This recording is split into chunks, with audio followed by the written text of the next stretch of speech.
If I look distracted at all during this episode, it's because the Yankees are playing in the ALCS, and I'm fucking watching that game. And for those of you that don't know why I'm so invested in this game, I don't know if I've ever said this on camera, but I'm saying it now.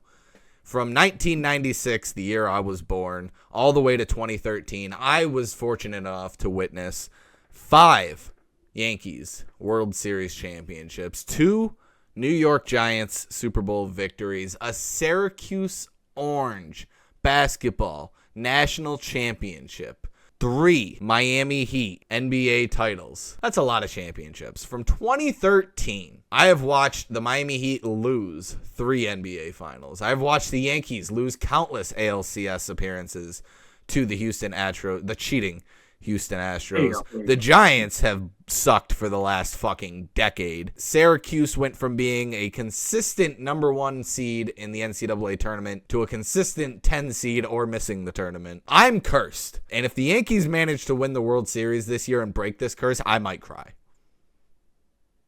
So, yes, I might be distracted this episode. Hey, look on the bright side. Syracuse football is doing good. Yeah, and I even got invested in the fucking New York Rangers playoff run last year because I was so desperate to watch a team that I kind of liked win a championship. And the second I got invested, they blew it in the Eastern Conference Finals. So if you want to win some money on a bet against the Yankees because I'm cursed. What is going on, guys? Welcome back to Knicks Picks. It is week 7 of the regular season. I am joined by Ben, as I always am. We are going to be joined by Slower in just a few minutes here. So let's go through this intro. Ben, how you doing? The Yankees are up 3-2 currently, as I'm looking down at the score in the bottom of the 6th inning. So you're a Yankee fan too, so it's not like you're laughing at me too hard with that one. Oh no, I have it up. And I understand I sound a little petty. I have it on my phone right now. I understand I sound a little petty because there are some people that have gone their entire life. I'm only 28 years old. 20? Am I 28? And I've witnessed plenty of championships in the span, as you heard. And there's people that are like 50, 60, 70 years old that have never watched their team win a championship. Like Falcons fans. Could you believe that? But it's the principle of winning that much. And then it's just the last 10 years, someone feels bad for me. I know someone does. It's not you. Anyway, so the picks. Anyway, yeah, this has nothing to do with football. Last week, Ben did it. Ben had a perfect week in Knicks Picks. He got every single pick right, and it would be super impressive if I didn't get all but one right. So the one game that, obviously, because there was only one game that we differed on, I obviously got that one wrong. You got that one right, and then we got literally every other game correct. So the score is tied, because you were down 1 last week, so you did manage to tie it up. It is 60-60 going into week 7. Let's get the scores starting to flow on the bottom of the screen so that I at least can get through all of them once before I end this recap, because like I said, we're not going to talk about too much in this recap. The Jaguars game that we did differ on, Jaguars-Colts game, Jaguars-Bears game that we differed on. Yeah. The Bears played very fucking well in that game. I didn't expect them to play that well. The Jaguars played like shit. That's just kind of normal. Oh my God, go. Oh my God. Chisholm almost had a home run. The other game that we did want to talk about this week is the Baltimore Ravens going up against the Commies. This was a game that we thought that could be a huge breakout game for Jaden Daniels, or this was going to prove to us that Washington wasn't for real. And Washington, they kind of underwhelmed, though. They played well. They kind of underwhelmed. They're definitely not a juggernaut team or anything like that. They're definitely a frisky team out there, and they can beat some good teams. They might even win the NFC East, considering the fact that Philly and everyone else sucks. Yeah, no, I'm just looking at the box. Jaden Daniels did pretty good. It was just the Ravens just literally ran all over them. Falcons did manage to keep it close with the Panthers for a little while, but you still got the win, so at least we got Ben with a face cam this week, so we can be happy about that. The Giants didn't show up on offense at all against the Cincinnati Bengals. Daniel Jones barely did anyway. So Daniel Jones had the worst fucking game of his career. Well, again, because the Giants defense is fucking phenomenal, and they show it every fucking week, but it doesn't matter when the offense can't put up more than 7 points a game. And watching Dallas lose 47-9 or 49-7 or whatever the fucking score was. Get blown out. Just, I've been so nice to the Cowboys this year. I've been so unbiasedly nice to the Cowboys this year. So it warms my heart that it's all paying off. But that's pretty much it for the recap. I mean, the Bills-Jets game on Monday night turned out to be slightly better of a game than I thought it would be, and now the Jets have Devontae Adams. So who knows, maybe they'll turn it around. Speaking of turning it around, Slower is coming in to give us his top 3 teams that he thinks is going to flip the script this season, as well as Ben giving his top 3 head coaches that he thinks might get fired, and me giving my top 3 players that I think might get traded. After we just watched Devontae Adams and Amari Cooper get traded, let's get Slower in here and give our top 3s in this little new segment that I just kind of made up. So let's get Slower in here. All right, we got Slower in here, and we're doing something a little bit different this time. We each have our own top 3s. And each top 3 is a little bit different, so we're going to give our top 3s, give our little takes on them, but this is just kind of a way to get 3 different topics in there and get them in really quick. So, Slower, you have the top 3 teams that are looking to flip the script. Now, this could mean teams that are doing really poorly right now, that could end up being really good, or teams that are doing really well right now that are going to flip that script and turn out poorly. So, give me your top 3 of teams that are ready to flip the script. I would like to say I have 2 teams that are doing very bad, I think will flip, and one that's doing very good that will flip. I definitely know the good one, so let's get that one out of the way because we all know it's Minnesota. The Vikings have started 5-0 before, and they have not made the playoffs. It is within their regime for this to happen. Look, out of all of the teams that are doing well right now, They're the they worst. do seem the most Pittsburgh Steelers like. And they versus the Lions. I feel like I'm like the loner here because I actually You believe in Minnesota? believe in Minnesota. Well, I mean, it's also the Vikings. So I'm not dissing Slower on that. It's the Vikings, Ben. It's the Vikings. It's the Vikings. This one's gonna be very fun because of what has happened today. We all know what has happened today. Yeah. Well, which one? Well, we all know what really happened. Like the big one that happened We all know today. what The really Devontae Adams to the New York Jets. The Jets have to turn around. Listen, I'm sorry. Listen, if you have Breece Hall, Aaron Rodgers, Garrett Wilson, Devontae Adams, and the Jets defense, if you cannot even make the playoffs, you are cursed. Robert Saleh was not a good coach, and he was definitely holding back the Jets. However, I don't know how much I trust this interim coach. I feel like there's just more wrong. I feel like there's just more wrong with the Jets. No, I disagree because I don't think Salah was the problem. I think it's that Aaron Rodgers likes to be the one in control. He wanted his man in Hackett, and Hackett is not a good coach in any way, shape, or form. I'm not saying Salah was great, because he wasn't, but I think he was just the scapegoat. Look, the New York Packers are doing their best. I don't think they have enough to get an AFC wildcard, because the AFC is going to be tough. Yeah. This last team, I feel like we just haven't talked about it at all. And they're actually really good despite what the record is. Arizona? The Bengals? Oh, Bengals? Okay. The Bengals are looking better. Of the highest scoring offenses in the whole league. The Bengals are looking better, and Joe Burrow specifically is looking a lot better. I like that one. I can rock with that one. I think they turn it around, especially because the Browns are so much worse than I thought they were going to be. Like, the Browns are god-awful. All they really need to do is just beat the Ravens, and even if they don't, the AFC is not really do much of a juggernaut this year. It's not as bad as we expected it to be, but I think it's bad enough to keep the Jets out of it. I don't think it's going to be close. Like, it's like everyone's like kind of still lumped together. Ben's top 3 was to have the top 3 coaches that he thinks are going to get fired by the end of this season. Now, I don't firmly believe, just to put this out there, I don't firmly believe that 3 coaches are going to get fired by the end of the season. Not very common. We watch 4 get fired in the same season. These are 3 coaches that are realistically on the hot seat. So, Ben, go for it. So my first one, which kind of sucks with you, is a Super Bowl champion head coach, but it's Doug Peterson in Jacksonville. Yeah, he's on his way Nothing's up. going well. He literally said they need a culture change. Do you not understand that is literally your job as a head coach? So you're literally asking to get fired. And part of it, I think, is on Trevor Lawrence. You know, we keep saying, oh, he's a generational quarterback. Eventually, you have to prove that. Trevor Lawrence puts up Daniel Jones numbers and gets no shit for it. I want to put that out there. Agreed. No, I agree, yeah.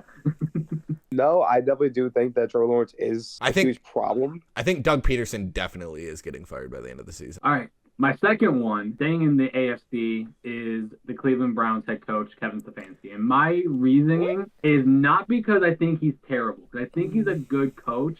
I think he's going to be the same thing as Robert Saleh is in the Jets. He's going to be the scapegoat because Deshaun Watson hasn't worked out, and he hasn't done anything to help. They just traded Amari Cooper, so I think because they're rebuilding, he's just going to be looked at as like, hey, let's just let you go because our team's ass. I think everybody in Cleveland is well fucking aware that Deshaun Watson is the problem. And Agreed. Oh, I think so too. I don't care. I don't think they even care how much money that they're going to eat to get out of his contract. The Browns are more likely to get rid of Deshaun Watson by the end of this year than they are Kevin Stefanski, which is not heard of typically. And I understand why you're thinking Kevin Stefanski, because it's typical for the head coach to take that scapegoat. But when you're like, what has he won? 2 out of the last 3 Coach of the Year awards. Yeah. There's no way that anyone in the Browns organization thinks that Kevin Stefanski is the problem. I would definitely say that everyone in the Browns organization knows this is just a giant shit show, and I don't think they're going to blame Stefanski at all. But they also cannot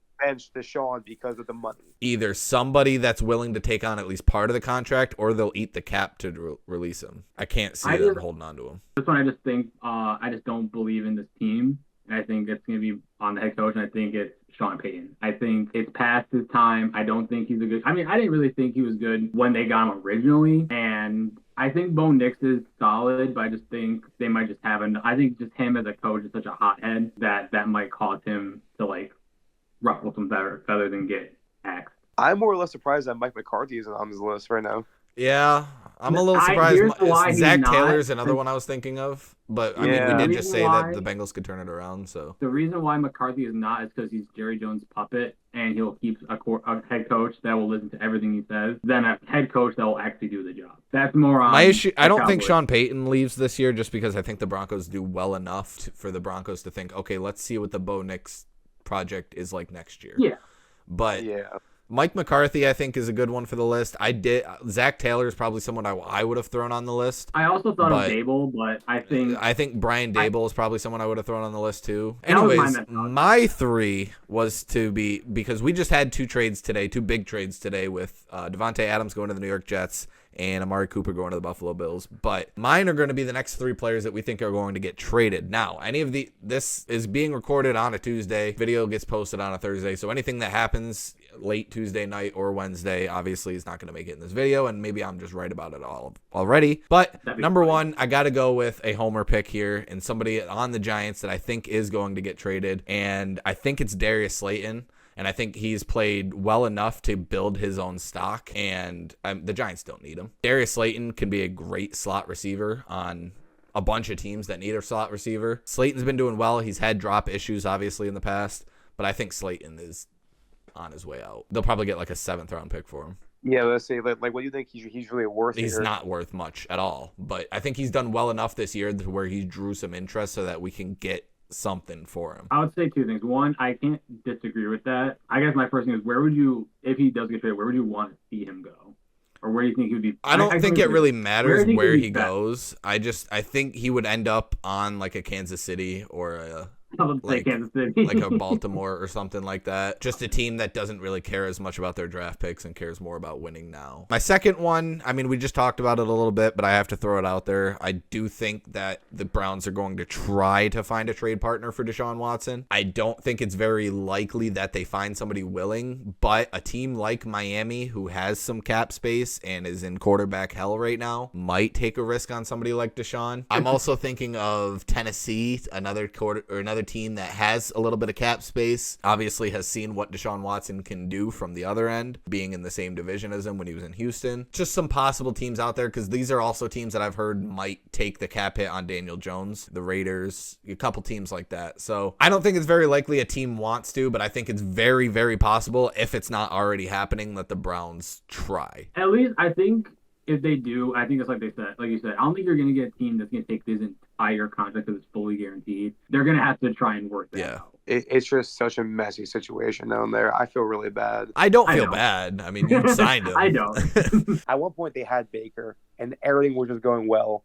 That's the And then thing. they just threw him under the bus. Yeah, for what they did to Baker, that's why I don't feel bad. Final player that's going to get traded. The Raiders just traded away Devontae Adams. The Raiders don't really have anything that they're going for them right now. I really think Max Crosby wants the fuck out of there at some point. I've seen We're gonna stuff, say it. yeah. You have seen some stuff on that. I haven't seen anything yeah. on that, so it was a little weird. But I do think Max Crosby is probably going to get traded from the Las Vegas Raiders. Maybe not some point this year. Maybe more like in the offseason. I think But it's an off-season thing. yeah, I don't see him finishing out his career There. with the Raiders. That's just a messy organization. And Max Crosby is such a hell of a player. And if they traded him now, they could easily get a first-round pick and maybe something else for him. Easy. You know where I think he should go? I mean, I've seen stuff like rumored or like potential ones. I think he might go to Detroit. I'm sorry, Slower, but like I think if you're Detroit and if Vegas calls and says, "Hey, we'll give you Crosby," you're like, okay, like you get that talk going. Totally get it, but I could definitely see him going to the Texans and being on the other edge with Will Anderson. I could also see that. Texans need him too, right? Yeah, I don't think they'll trade him in conference, but like if they do, I fully agree with you on that. What picture do you want me to use for you this week? I had people ask me if that was actually you. Honestly, see if you can get a picture of Zuko from Avatar with like a cheesehead. I'll do my best. Thank you, boys. Peace out, boy. Mwah.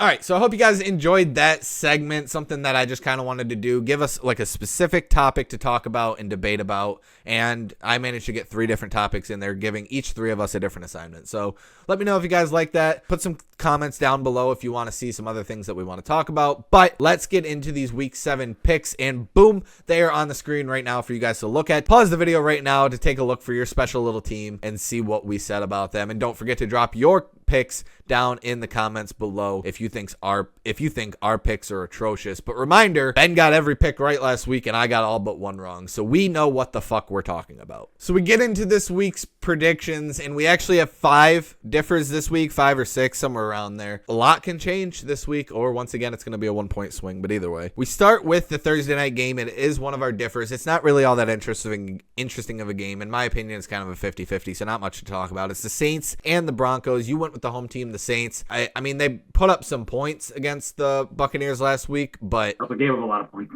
they also gave up a lot of points, and I think the Broncos can get a win here, maybe. I don't know. I also just realized that this is, I guess, a Sean Payton revenge game. And unfortunately for the Jaguars, they were forced to stay in London for a second week. Like, if I'm a player, I hate that. I'm sorry. Like, I don't know how you would feel about it, or how people or you out there would feel about it, but I would. I guess if it's back-to-back weeks, it's not terrible, but like I would rather do back-to-back weeks than like, you know, have to go twice in the same season, like separately. That would suck. But I don't know. Kind of like a middle finger still. Especially if I was a Jacksonville fan and I lived in Jacksonville, like and I get like season tickets every year, like that's 2 home games I'm essentially missing out on, or 1 home game. I think they were technically away for the other one, but we do differ on this game. It is the Patriots and the Jaguars. I'm surprised you're picking the Patriots. I mean, Drake May looked okay. Doug Peterson's like you said, Doug Peterson's playing for his job, man. I said he's playing for his job. I didn't say he was gonna win it back. Let's get through our games really quick, just because we both picked the same teams. We don't differ on either of our games. We both think the Eagles beat the Giants, although the Eagles have not played well all season, and I do think that the Giants defense could give them a lot of problems. I made this game a lot higher scoring than I think I should have, but yeah, made this very. It is what it is. The Giants defense could definitely give the Eagles some problems. The thing is, a high school football team would give the Giants offense problems. It really doesn't fucking matter. And then with the Falcons game against the Seahawks, I would have picked the Seahawks if they weren't so cold right now. I don't know what's going on with Seattle, what flipped from weeks 1 through 3 to now. I completely agree with you on that. I would have picked Seattle if it hadn't been for these last couple weeks. I mean, this is the easiest part of our schedule, but that's just because Seattle is falling off. 4-2 Yankees. Let's fucking go. Fucking go. Fucking go. Another one of our differs this week was the Lions and the Vikings. I'm shocked you went with the Vikings. You want to explain? I only did it because I think, even though I think I think the Lions are the better team. I think losing Hutchinson is such a big loss. I think the Lions offense will be fine, but the Lions defense outside of last week against the Cowboys, we're not counting that one. Otherwise, this defense from the Lions has already been kind of iffy. And when you lose, not just a good pass rusher, not just your best pass rusher, your best player hard to make up for. So I think the Vikings will capitalize on that. I have it close. I have this basically kind of a shoot. I have it as a 4-point game, but you can't make up for that. Couple interesting games that we didn't differ on. The Packers-Texans, I think, is going to be a good game. Could be a shootout, as Slower was mentioning earlier. This was a tough one to pick. I think we both leaned Packers on this one just because they're the home team. And then the other interesting game that we're not talking about because we didn't differ on it, but could be interesting. The Chiefs going up against the 49ers, a rematch of last year's Super Bowl. And the Chiefs coming off a bye week, and I almost picked the Niners too just because they're home. But again, it's so hard to pick against the Chiefs. Like every time the Chiefs are in the conversation, home, away, doesn't matter who they're playing. It's so hard to pick against the Chiefs as long as Patrick Mahomes is in the game. There are some struggles on the Chiefs, but they haven't been enough to lose games yet. 49ers has. So that's pretty much why I went with the Chiefs. Chiefs are also kind of banged up. I think with a healthier team. And like you said, the Niners, at least offensively, haven't really got going as much. And then the primetime games, we differ on 2 of the 3 primetime games. There's the Jets and the Steelers going on Sunday night. Ben's going with the Steelers on this one, although you did say you were thinking about switching this one. It's Russell Wilson starting instead of Justin Fields, but I really just still don't believe in the Jets. Like, I know they got Devontae Adams. I know all of that. And if you challenge, like, I'm not going to, like, fault you on it, but I still just don't believe in the Jets offense. No, I don't know if I want to challenge that one. It's too... I really do think that the Jets win this game, but the Steelers' defense could absolutely shut down the Jets offense. We don't differ on the Ravens and the Bucks game. I actually thought you might lean Bucks on this one. I was close. Just because they were the home team. I was so close. The Bucks have the offense to do it. I don't know if they have the defense to do it. That should be a good game on Monday night. And then there's another Monday night game that we do differ on. That is the Cardinals going up against the Chargers. Neither team has done great this year. The Cardinals had their little spurts of, maybe this could be a promising year for them, but their record is still 2-3 at the end of the day. The Chargers, without a run game, are nothing. This is one of those games where I think the Cardinals know what they need to do, and I gave it to the home team on this one. I went with the slightly better team talent-wise, but like, is it though? Neither team really. Okay. Is it the better team talent-wise? Why do we have 2 Monday night games, and why is one of them always at? This is as far as ass Monday night games go. This is the least ass of the ass Monday night games that we've gotten. That's fair. I agree. Hope you guys enjoyed Nick's Picks Week 7. If you did, drop a like on the video. Subscribe to the channel if you haven't already, and go follow us over on Twitch. Make sure you follow Slower on Twitch as well. The link to his Twitch is in the description down below, along with all the links for me that I want you to go and click and hit follow on as well. Ben, is there anything you want to say before we head out of here for Nick's Picks Week 7? I think, and you can correct me if I'm wrong on this, I'm pretty sure this is the first time we've ever tied, like, score-wise at any point. I don't remember if we've ever tied before. I think heading into a week. This late in the season, I don't think. Well, yeah, I think you're right, because I almost never use the white border. I'm gonna have to use the white border this week for the next picks, because I don't know if anyone notices that. Yeah, because you always do one. Yeah, whoever's in the lead, that's the color border I use. But yeah, no, I don't think we've ever. I don't know if I've ever put the white border in the middle of the season, but that's a good call. It's been an interesting season so far. It's been a weird season, and there's some teams out there that are just not doing what we expected them to do, and it feels like they're going to turn it around, but they're not. So hope you guys enjoyed this week's episode. Have a great one. Peace. Score update. Yankees are up 4-2. It's on a commercial, so I don't really know what inning it is. But if you guys could just root for me in the comments below. If you're one of those people who haven't had a championship, I am truly sorry. And at least, you can feel my pain in, at least a more gravitated way. But, Ben, how does it feel to have a team that's never won a championship? Oh, wait, the Thunder. How does it feel to have 2 teams that have never won a championship? Hey, technically, they won as Were you alive? Exactly. Go Yankees! At least we agree on that. Yeah. Oh, bye.